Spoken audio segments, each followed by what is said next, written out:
and seeing what that was about. I mean, obviously we're looking at the situation where people want to be in our game, they want to be a part of what we created, they want to mix their licenses with everyone else, and it's great, really. It's a pleasure to have them. And then we also get to pick some crazy stuff we really like Goonies and Beetlejuice. So are you saying that you basically you have people coming to you at this point, being like, you got to put this? Yeah, it has happened. I mean, people are interested. I think season 1 was something that nobody had really seen before. Right.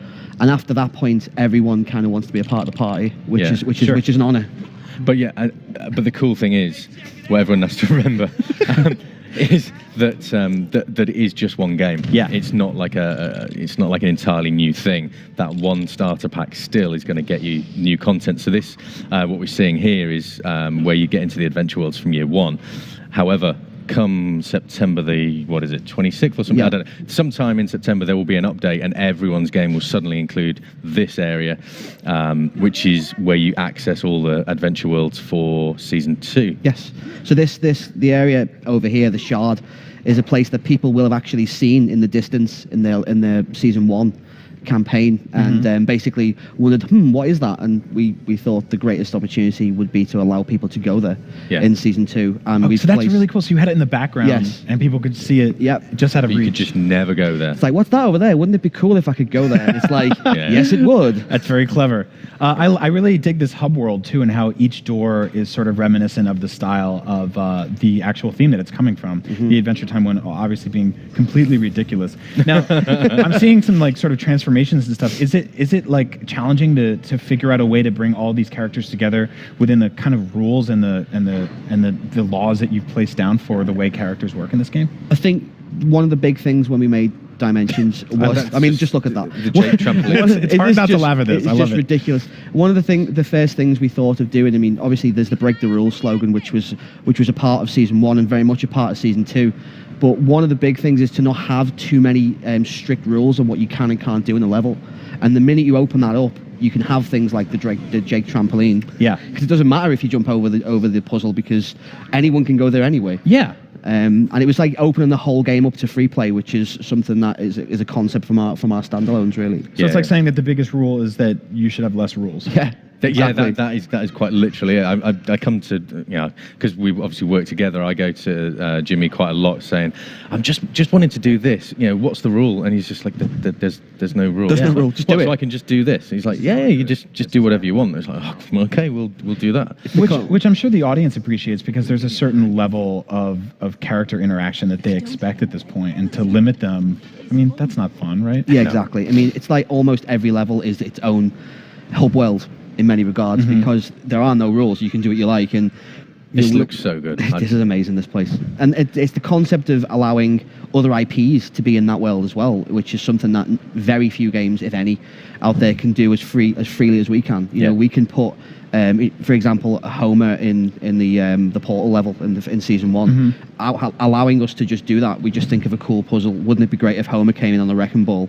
Just like in the cartoon, just like a certain pop star, but we're not going to mention. And it was like, yes, that would be cool. And we do it, and everyone's cool with it, and it's great. It's a great bit of freedom. Please don't put Miley Cyrus in your game. Maybe it's a boss fight.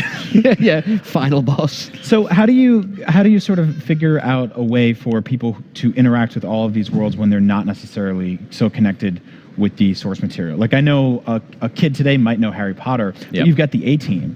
I mean, that's great for me because I'm old and dying, but what do you do with somebody who's... So we. What do you do with somebody who's young and energetic and still full of life? Well, what we're kind of hoping is that something like A-Team or Knight Rider or Goonies, these things are going to bring people together, because we know a lot of people play, mums and dads play with the kids, and it's lessons we've learned from the standalone games, where you'll find they'll have those conversations away from the game, and sort of like, I watched the Goonies and it's one of my great movies, and then maybe they'll go and watch the Goonies, and they'll enjoy the movie as much as we did back in whenever 85, 86, whenever it was.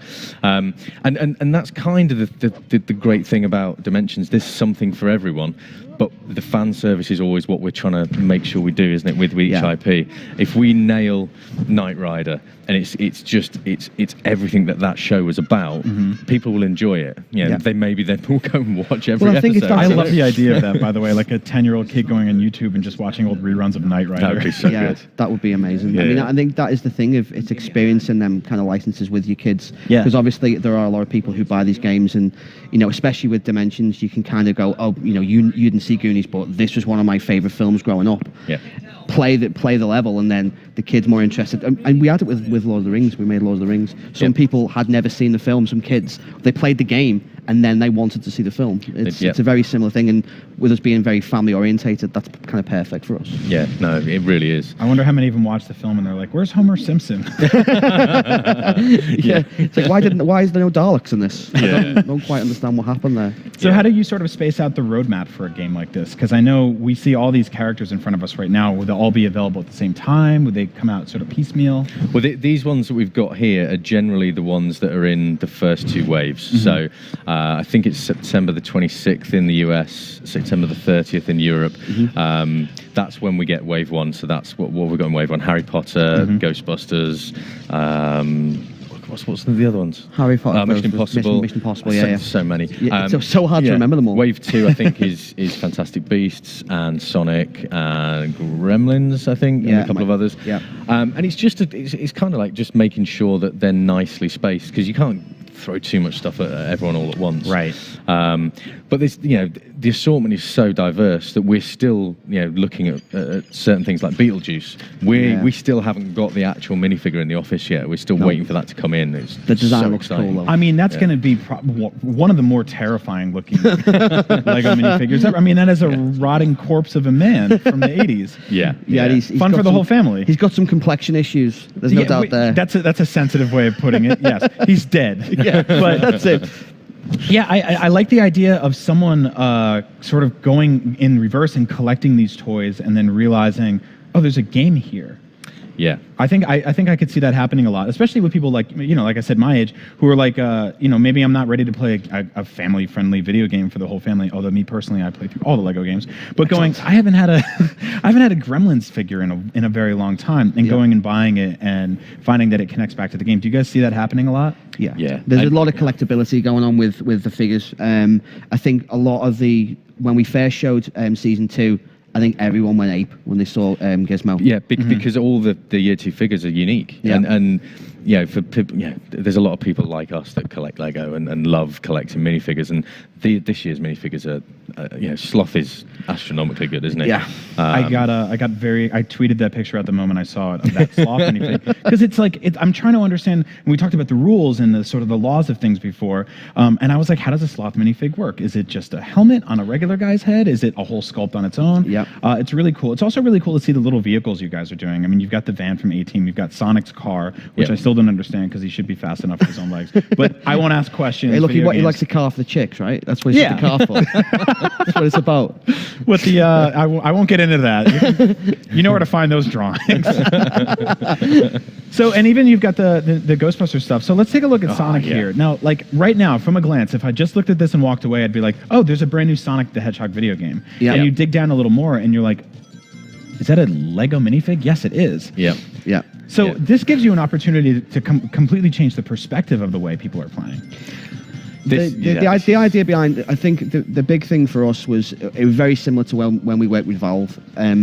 When we have an IP, a video game IP as iconic as Sonic is, and the first thing to do is make Sonic feel right.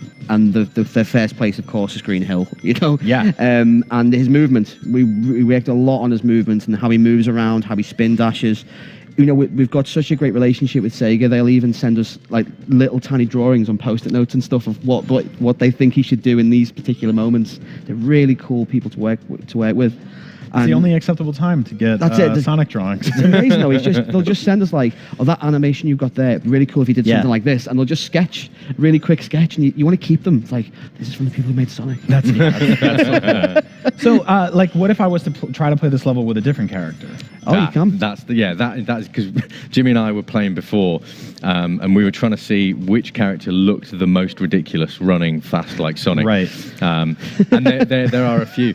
There are because everyone can run as fast as Sonic because it's a two-player cooperative game. Because you're in his world too, right? Yeah, exactly. Absolutely. So yeah, Gizmo's up there. I think E.T. was the one. E.T. for me was the one. that Yeah, was just the he looks great. funniest. I feel bad for either of those characters because they both have just the tiniest little sets of legs. Yeah, that's it. Brilliant, Gonna right? get really tired. So if you're if you're in this world, you're playing with the speed of Sonic the Hedgehog. Yeah. Yep. So even Homer Simpson, anybody Yeah, bring it here. and Yep. we've one of my favourite ones is running around as Bane. Has been big fig form, just because of how ridiculous he looks on the loop-de-loops. It is pretty funny. I feel like he would it's be. really He's cool. like a weird cousin of Dr. Robotnik. So Yeah, exactly. They're sort of in the same family tree. Yeah, excellent. But yeah, that Sonic level is coming together so well, isn't it? Yeah, I mean that's it's literally the first. phenomenal. That's the first stage of that level, and I think there's like 7 stages or something. Yeah. It's quite a large level. And there's boss fights. Well, with yeah, there's the boss usual fights galore. suspects and It was so difficult to omit things from that one. That one just kept getting bigger and bigger and bigger because you never went, we have to have this zone. We have to have this zone. It's got to be in this bit. And yeah. All of a sudden, you're calling up Sega and you're like, "Hey, we accidentally made a whole Sonic game." Yeah, I mean, as Then well the with the Adventure Adventure World World, in that yeah, is- it's amazing. It practically is a Sonic game. Yeah. I mean, the level is huge, the Adventure World is huge, and of course, the Battle Arena, which is one of our big things moving forwards. Right. Sonic has his own one, which is heavily influenced on, I think it's Carnival Zone that Yep. we've influenced it on, and it is the most brightly coloured, neon, amazing mashup of everything I've ever seen. just sort of, Yeah, they've that's just gone. cool. "Rah." So how does the sort of minifig design come together? Is it something that like your team has a concept for what Sonic looks like as a Lego minifigure, and then you send it off to sort of toy makers? Is it in the reverse? It's kind of a bit of a mishmash. Our relationship with Lego is phenomenal, and so we have a steering committee for Dimensions. We'll sit down and we'll discuss what we're going to make, which IPs, and then those guys will go away and they'll come up with some designs, and we'll just sort of back and two on it to try and get the best thing. Like some of the models that they come in with are amazing, aren't they? Yeah, that's the thing. for the rebuilds of all the vehicles. What's and the little creatures that we've got in Adventure Time, like all the little candy people? Like they were a lot of them were designed in house, and like that they go away for Lego approval, and it goes through the exact same thing if that minifig was going to be actually genuinely made. Yeah. So there's really stringent guidelines, but they're so like creative with how they work. It is incredible, and you do wonder, will this one be a helmet? Will it be a sculpted piece? Right. How will it be? And there are rules about how they work it out. They're very clever people. Yep. Those guys downstairs. Like you've got Sonic holding his gold ring there, and it's like I don't think that's a piece that did that piece exist before? Yeah, I Was it- think. I think it's a toilet seat. What? It's a toilet seat. I genuinely think it's a Lego toilet it's definitely really? been used. repurposed. Yeah. This is a toilet seat? I think it might have been repurposed. Yeah, maybe. Oh, come on, Sonic. That's horrible. It's So okay. he's It's just a clean he's one. just showing up to this party over here being like, "Hey, look what I brought. It's a toilet seat." In his car. I love what you guys are doing. So next month, people can start to buy all these toys and bring them home. Yeah, definitely. It's September, and then there's a wave in November. Kind of hinged around the story pack. First one, Ghostbusters story pack, isn't Yes. it? And then with Harry Potter and the others, and then there's the Fantastic Beasts story pack, and then early in the new year, there's the Lego Batman movie Yeah, that story looks pack. awesome. So, Wow. that movie looks so good. And the builds for those- trailers those builds for so those are funny. great as Yeah. well. Get some rest, guys. You work too hard. Thank you so much for coming on our show today. IGN Live at Gamescom will be going all week long. So